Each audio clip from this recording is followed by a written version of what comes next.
What's going on, everybody? Captain RoBear and crew.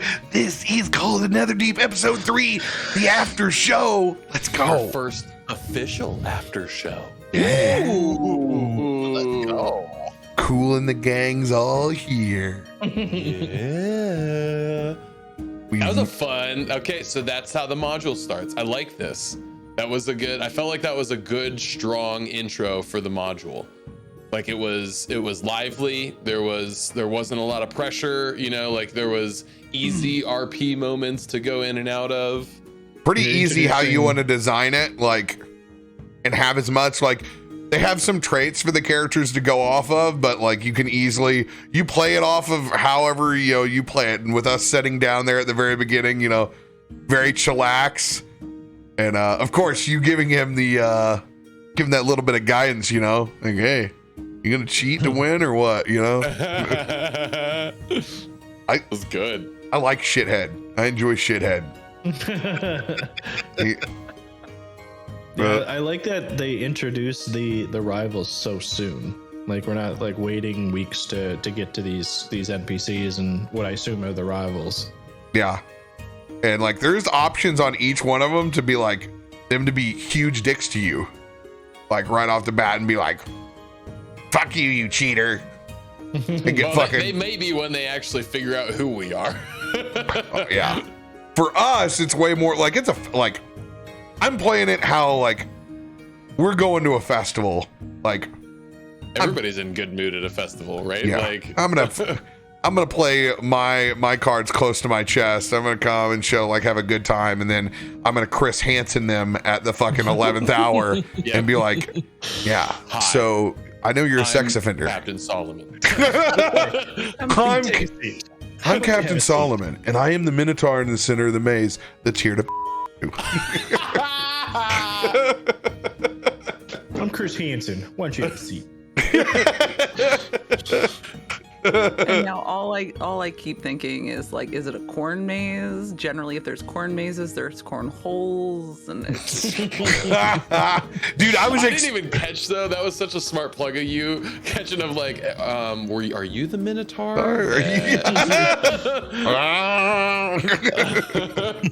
We'll know when he finally sees you. He just gets the wide-eyed like, Not again! He's coming to fuck me. He's coming to fuck me. I got size issues, okay? I want to tell you. Another thing I thought of though is that's a lot for you to have to go through after D and double feature. Because I that was all fresh. I didn't look at a peep. Well, but I'm just saying that it's a lot of role playing that you're having to do. Oh yeah, it's a fucking. You got to read really quick. You got to read super quick. This one's easier to quick read than Witchlight was. Nice. Little bit easier to jump.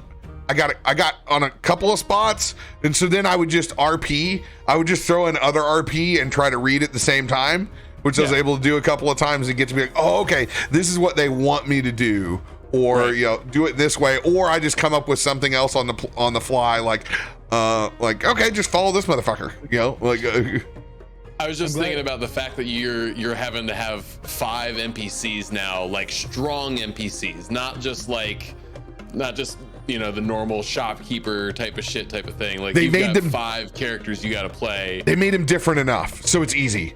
It's when it's when they blur it. When they give me too many of them, like okay, take for instance, what if they gave me a male, or a human male and a female? That's where I'd start to get tangled up at. Right, but instead, they have me, they got me a male. I got a male goblin. I got a female ogre. I got a shitty, scruffy male human. And now we have this Air Genasi, Ayo female. I love their name. Love their names, Ayo. Which is pretty dope. Well, that's good. They're different enough there. But I didn't sit down. Normally, I would have sat down and I would have got a voice set on them. So luckily, like, I have that in the repertoire where I can get back to it and be like, okay, this is going to be my little spin on each one of these. Once I saw Shaggy, it was like, oh, I already know his voice. He didn't give a fuck. I love that Dermot is a nerd. I was a big fan of that. That was a smart call. Nerd that's super strong. Strong nerd. Strong nerd that claims that he's won all the feats of strength. That's what he's down here to try to conquer the other ones. Interesting. I'm one of 12 goblins. I'm fucking strong. I'm fucking super sperm. Yeah. So how are we on matching up for our rivals? I feel like we're pretty close so far. So that's my nemesis, right? Maggie. You got Maggie for Illia. Yep. It's kind of naturally. It's kind of just. This is happening. Fit. Yeah, I mean, another Genasi, like, Pickles. Yeah, it's great because I didn't know she was a Genasi by looking at her. You can't, like, when you see her for the first time, you'll be like, oh shit. Yeah, she's like tiefling Genasi, with like a little fae, so it's like, I mean, she's cool. Though. For the people who have seen the art of the rivals, not our beautiful art. She is okay. They sat down and they were like, "Hey, we're gonna make a character that will, like, this would be Laura. This is the dollar store Laura Bailey."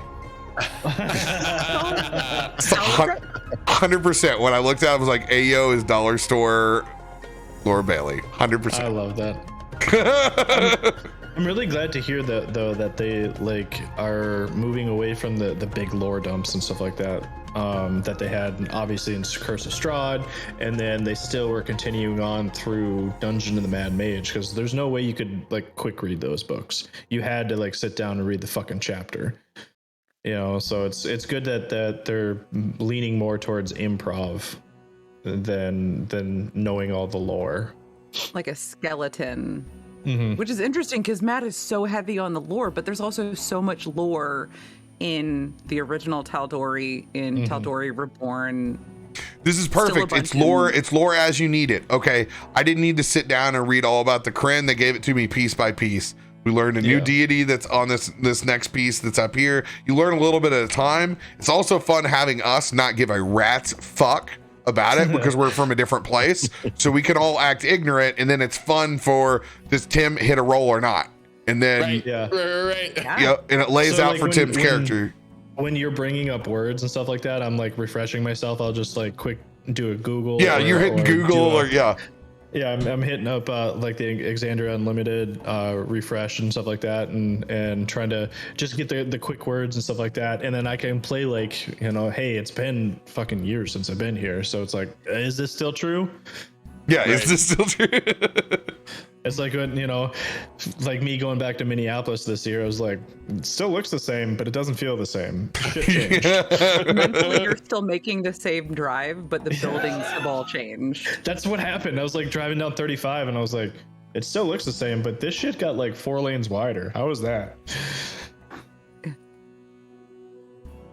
It just, this module and Witchlight both feel so much more accessible to someone who's like a new DM or someone who just wants to have a really good time and doesn't want to do a lot of prep. The fact that you're able to do this on the fly is huge. Well, and let's put it like, that's my strength. Like, I don't think a lot of people are going to be able to do that piece or want to do that piece and feel super uncomfortable and be put in that place. Like, some people do, some people don't, but the deal is you can, and it's not like, but on some of those before, you didn't have the option. It was study as the DM, or you're gonna be making shit up or die. Well, yeah, super on the rails or able to slide. Yeah, see, I love her. Yeah, dollar store Laura Bailey's great. We love her. You know, so Tim, this is who Tim, or this is our leprechaun. This is Shackleman's. Oh yeah, I saw this picture. Yeah. Yeah, I've seen. This is hey yo. Yeah, I've seen this one because I thought that was the same thing. I was like, oh yeah, that's for sure Laura Bailey, circa 2017. Yep, I love it. But yeah, like if anybody's paying attention to like what Wizards has been doing, they really want to extend the accessibility feature, and I love that they're doing it this way. That like, hey, you can do it old school D&D where you're just like, hammer home on reading and being a DM, or you can do it like, dude, just play. Just play. You don't even know you need to know the rules. Just play. Well, learn on the fly. The key to accessibility is to lean into roleplay. And that's what both of these modules do, is they really want you to just play around in the roleplay. Just have fun with it. Yeah. Do your character, think about what your characters want to do, you know. If I don't have conversations. If I don't make up the personality when I look at Irvin, you know, I look at him and go, oh, okay, this is, and I make his personality based off his looks. Here's what it says inside of Irvin's stat block. That's not giving anything away that I already haven't. You know, teenage rebel, reputation for being a party animal. You could put down a dozen drinks in a night and still dance. The vigor and elegance of an archfey. I skim read and saw that he was on hot pursuit of dancing with an archfey. So that's how my skim read turned in him to being a fey banger. And yeah. I love that he's like frat boy 5 years out of college. Yeah, 100%. They have him as 19 in the module. He is clearly 21 years old in mine. I love it. Secretly ashamed of his patchy beard and scrawny human body. Don't tell us that. Well, I mean, look at him. Like, he looks like shit. That one's. Yeah. Oh God, the second photo is just. Yeah. so if you bad. didn't know.